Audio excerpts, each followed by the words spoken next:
Selamat malam Bapak Ibu Saudara-saudara yang dikasihi oleh Tuhan Yesus. Senang dapat kembali menyapa lewat renungan singkat di malam hari ini. Mari kita membaca Alkitab kita di dalam 1 Korintus pasal 1 ayat 4 hingga ayat yang ke-9.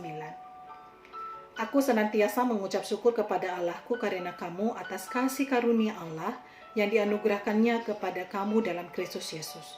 Sebab di dalam Dia kamu telah menjadi kaya dalam segala hal, dalam segala macam perkataan, dan segala macam pengetahuan sesuai dengan kesaksian tentang Kristus yang telah diteguhkan di antara kamu. Demikianlah kamu tidak kekurangan dalam suatu karunia pun, sementara kamu menantikan penyataan Tuhan kita Yesus Kristus. Ia juga akan meneguhkan kamu sampai kepada kesudahannya, sehingga kamu tak bercacat pada hari Tuhan kita Yesus Kristus. Allah yang memanggil kamu kepada persekutuan dengan anaknya, Yesus Kristus, Tuhan kita, adalah setia.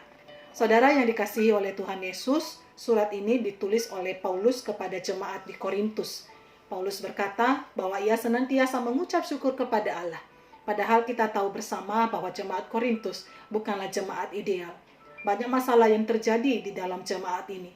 Ada perpecahan, ada perselisihan, ada dosa percabulan, dosa keserakahan, iri hati, kesombongan, dan dosa-dosa lain terdapat di dalam jemaat ini. Namun Paulus berkata ia senantiasa mengucap syukur, dalam bahasa aslinya Eukaristo, yang memperlihatkan kepada kita akan gaya hidup Paulus yang terus-menerus mengucap syukur.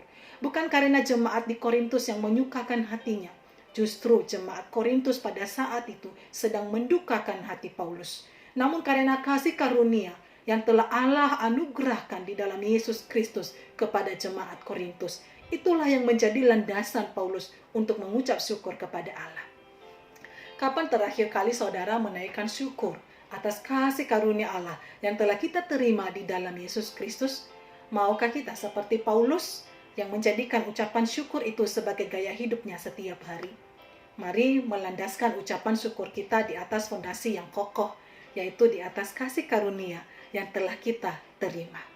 Saudara, kasih karunia yang dianugerahkan Allah di dalam Yesus Kristus kepada jemaat di Korintus ini ditandai dengan melimpahnya akan karunia rohani yang mereka terima. Jemaat Korintus sangat kaya dalam karunia rohani, dan karunia rohani yang berlimpah itu menjadi sarana yang Tuhan pakai untuk meneguhkan kesaksian tentang Kristus di tengah-tengah jemaat. Demikianlah seharusnya karunia rohani yang dianugerahkan kepada kita bukan ajang untuk memamerkan kehebatan, tetapi merupakan supaya Injil itu semakin diteguhkan di antara kita.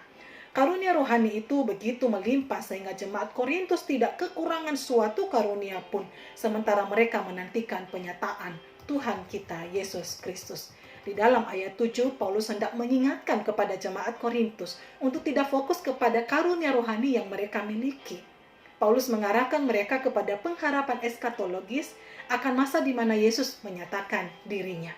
Masa di mana Yesus menyatakan diri ini bukan sebuah penantian yang biasa. Dalam bahasa aslinya penantian ini bersifat sungguh-sungguh dan penuh semangat. Saudara, di masa pandemi ini kiranya pikiran kita tidak berfokus melihat kepada kondisi dan situasi yang tidak kunjung membaik. Tetapi kiranya pikiran dan hati kita terus dibangkitkan oleh semangat penantian akan kedatangan Tuhan Yesus kedua kali. Di dalam ayat 8 Paulus kembali berkata bahwa Allah meneguhkan jemaat Korintus sampai akhir sehingga mereka tidak bercacat pada hari Tuhan kita Yesus Kristus. Allah yang meneguhkan kesaksian Injil di tengah-tengah jemaat. Ia juga yang meneguhkan jemaat terus-menerus sampai kesudahannya. Ini merupakan jaminan kuat bagi setiap kita orang percaya. Bahkan di hari penghakiman pun orang percaya dijamin oleh Allah. Satu alasannya karena Allah setia. Kesetiaan Allah telah dibuktikan tatkala ia memanggil kita di dalam persekutuan dengan Yesus Kristus. Dan kesetiaan itu terus berlanjut sampai akhir. Inilah yang membuat kita tetap aman di tengah-tengah kondisi yang mengancam, tetap tenang di tengah-tengah badai kehidupan yang menderu, karena Allah setia dan itu telah terbukti. Saudara, keselamatan kita tidak bergantung pada karunia rohani yang kita miliki. Tidak juga bergantung kepada usaha yang kita upayakan.